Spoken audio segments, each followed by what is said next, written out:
Hello everyone and welcome back to Kareemahiconic, and I hope you guys are having an iconic day.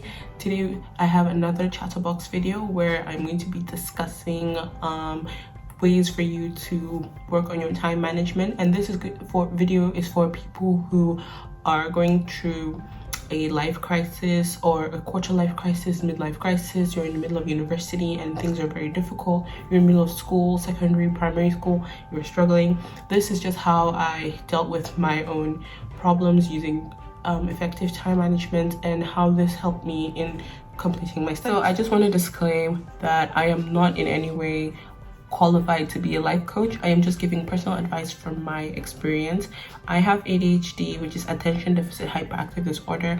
It's just a learning disability that affects the way you learn and the way you live your life in a mental format, and it can be really stressful for people. It's a very curious learning disability. I'll talk about that in another video, maybe when I'm talking about my own personal experience. I procrastinate a lot like everyone else, and I can be extremely lazy and I can be in a slump. However, this is just how I combated it during times when I needed to be serious the most. So before I get carried away, let's get straight on with this video, and just remember to give me a thumbs up, like, subscribe, share, and also have an iconic day just because you clicked this video. So let's get straight on. Okay, so the first tip I have for everyone is called being able to prioritize the difference between flexible and fixed tasks. Obviously, when you have like a very different schedule, like very bendy schedule, you must know how to differentiate what you have to do, and which is where calendars come in handy. Always write what you have to do just so you don't get overwhelmed, and just know the difference between the ones that are more important and the ones that are not. If you're in university and you've got a deadline in 2 weeks and you also have to help maybe a society with something, dedicate 1 hour to the society and dedicate 5 hours to your studies, because obviously what brought you to university in the first place. And just know the one that you can push for later and the one that you have to do now. And when you break these down, it really helps you in combating that little mental stress that comes with oh my god, I have so many things to do. I'm pretty sure we've all had that phase where we're all like, I have so many things to do. But when you break everything down on a piece of paper like this, you will be able to prioritize.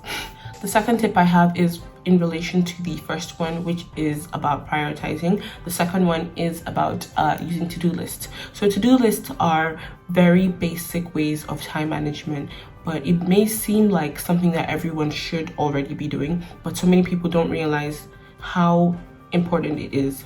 So the way I do my to-do list is I make it per week rather than daily, because sometimes I actually forget to do them daily. So what I do is I literally write everything I have to do, because I have situations where my head is overheating because I treat myself like a computer sometimes, where I feel like I need to recharge, you know, I'm gonna heat up like my phone does or the way my computer does. So what I do is when I feel like I have too many files just jogging around my head, I grab a piece of paper and I literally write down every single thing I have to do, from the littlest things like picking up the trash, taking out the laundry, or did I just say taking out the laundry? I meant taking out the trash and picking up my clothes on the floor, making my bed, hoovering, you know, all those like really basic things. And I have things like, email supervisor, contact supervisor, set up interview questions, and that was literally what I had to do like a month ago, so that's why it's very relevant to this video. So doing that really helps to reduce the way you feel stressed, and it helps you feel more organized. And the best part about to-do lists, once you grab your pen and you tick something off, you will feel the best satisfaction ever, because it's like it makes you feel like you achieved something during the day. Just crossing something off, especially when it's something very productive, you will feel so satisfied. And my tip with to-do list, like I said with the prioritizing list, make sure you have your to-do list being divided into two. So the first half, which is going to be on this side, the first half on this side should basically be the very important ones and the least important ones. When you achieve the ones on the top and some at the bottom, you will feel so relieved with your life that you might even reward yourself with a movie, which should be on the bottom side of your list, because even as much as people may argue, you should have time to relax as well. Putting like relaxation in your to-do list is something that people need to what's the word? I know like in Nigeria it's not very common to believe in relaxation as in like chill. Once in a while you should let yourself chill, because like I said, treat your brain like a computer. If you overheat, you can't do anything. You experience a burnout. The next tip I have for time management is optimizing things like paper, pens, calendars, Notion, and even your mobile phone reminders. So I use paper a lot to write down my to-do list. I use reminders on my phone. I use my phone calendar. I use Notion. I use normal plain A4 paper as well. I always use this particular marker to scribble down everything I have to do. So utilizing this will not only help you to adjust your everyday life, it will also help you adjust in life in general. But obviously don't have too much. Just pick the one that works for you. For me, having them, all of them works for me, but just make sure you have a system that works for you. If you feel Notion works better, use Notion. If you feel calendars like your iPhone or Google Calendar works better for you, use it. Outlook also has a really good calendar system that I actually use for school and work related stuff like meetings that I should never miss. Outlook helps because it gives like reminders and stuff like that. I have my phone reminders as well. So, and I also have these I also have these calendars that I got from Yesstyle. So this one is the weekly type and this one is the monthly one. This one says it's called the Weekly Times, and they're both like the same branding, but this one is more targeted for like the weekly events and this one is good for monthly events. See, I'm already planning December already, and it comes in a lot so you can use it all through the year. It's really cheap. You can get it off Yesstyle. I will put the link in the description. Just make sure to use my code Iconic10 to get a discount as well. So yeah, so just basically like I said, optimizing different ways to help yourself stay organized. Just, what's the word, find what works for you, because we're all different and it doesn't hurt for you to try different methods of what works for you. The fourth tip I have is about procrastination, which is something that everybody does. Procrastination is such a devil. It literally stops us from doing things like, maybe I have class at 9 a.m. and I wake up at 7:30 and I don't get up until 8:30, and there you go, I'm brushing my teeth and combing my hair at the same time, or I have to skip breakfast because of that. Procrastination is something that we're fully aware of and we choose to not stop it, which is really bad. Till this day, I'm trying to think of ways I can stop procrastinating, not just like school and work life, but even personal life, social life, even filming YouTube videos. Procrastination has something to do with why sometimes I don't upload regularly, and it's so bad. But the truth of the matter is you need to find what stops your procrastination. And for me, I think of the consequences, and sometimes I also have to tell myself that, do you want this, right? I need to psychologically trick myself not to procrastinate, whether it's not going to sleep too early or not sleeping too late, because that is something I do a lot, and so many things. So there isn't really much of a solution for procrastination for me, because it's something that I'm still working on, but I figured I should talk about it just so I can get my audience to think about it as well. If you have a way that you combat procrastination, please tell me in the comment section so that we can actually discuss it as a community, as a worldwide community. And the only tip I have for procrastination is just try and get work done, because if you don't, there are consequences. So don't procrastinate. So my 5th tip is remember to take breaks, rest and relax. I know I mentioned in my first tip about overheating.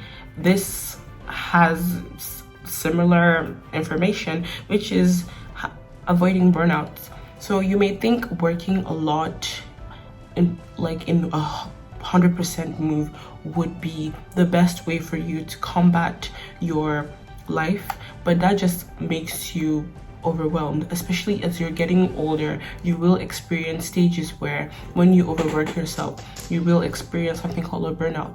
And a burnout is basically your body not wanting to work anymore. Like I said, treat your body like a computer, and that's when you overheat to the point that you can't think. So for artists and writers, a writer is called a writer's block. So it can happen to a student as well who's writing an essay. You're overworking yourself to the point that your brain refuses to produce information. You're reaching a point where that your brain refuses to let you do anything until it gets that 10-hour nap. Not just say 10-hour, even 2-hour nap would make a difference. You're experiencing the stage where you are reluctant to do anything. That is a burnout. And burnouts feel like depression sometimes, where you can't even stand up from your bed because you're feeling like, oh my god, I just don't have the zeal to do anything. That is a burnout. I am not certified to diagnose anyone with depression, but science does show, science and facts show that that's what happens to people when they're depressed, and it's caused by unnecessary stress and burnouts. So basically, the solution to this is just having an overall check on yourself. Take care of yourself. Make sure you're getting enough sleep. You're eating properly, eating 3 meals a day. Don't be like me. And make sure you're happy. Make sure you're keeping in touch with friends and family. Just make sure you're checking on your mental health. If you're in university, use your university's mental health support systems. If you're at home, speak to your parents. And if you feel like this is beyond something that your school or your parents can handle, there are lots of mental health supports that you can use online. There's something called BetterHelp. I've heard good things about it. Speak to a counselor, or if you feel like maybe you don't have the funds or you're not in a situation where you can communicate with someone, you can grab a diary and literally pour out your emotions, because a lot of the reasons why people explode with pain and pressure is because they're locking everything up in their head. When you give yourself time to pour everything down on a book, or even just crying it out onto a friend, you might be able to get rid of that pain. It might not 100% fix the problem, but it's still one step closer to what you're trying to achieve. So in order to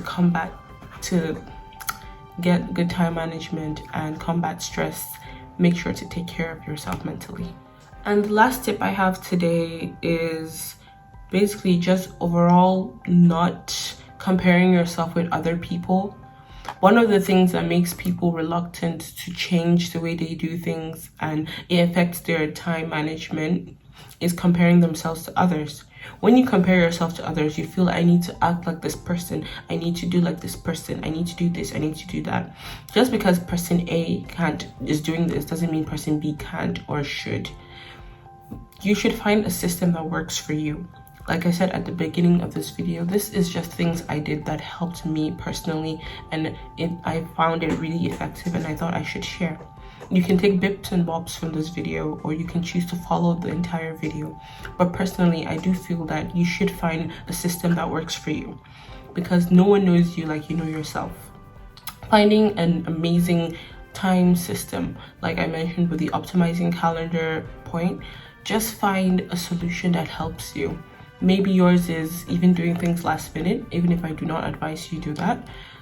Find a solution that works for you. Make sure you get the work done, and make sure you take care of your mental health. So now I'd just like to end this video here, and I just want to say thank you very much for watching this video. I really enjoyed filming it.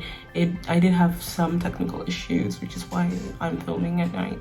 Nope, I procrastinated, that's why. So I just wanted to say thank you very much for watching this video, and make sure to give me a thumbs up at the end of the video, and please comment. I love reading people's comments. Basically, I just want to know your opinion about your time management and how you handled your work or uni or social life. I just want to know how you're combating your time management. And last but not the least, thank you very much for watching this video, and I hope you guys have an iconic day. See you in my next video. Bye.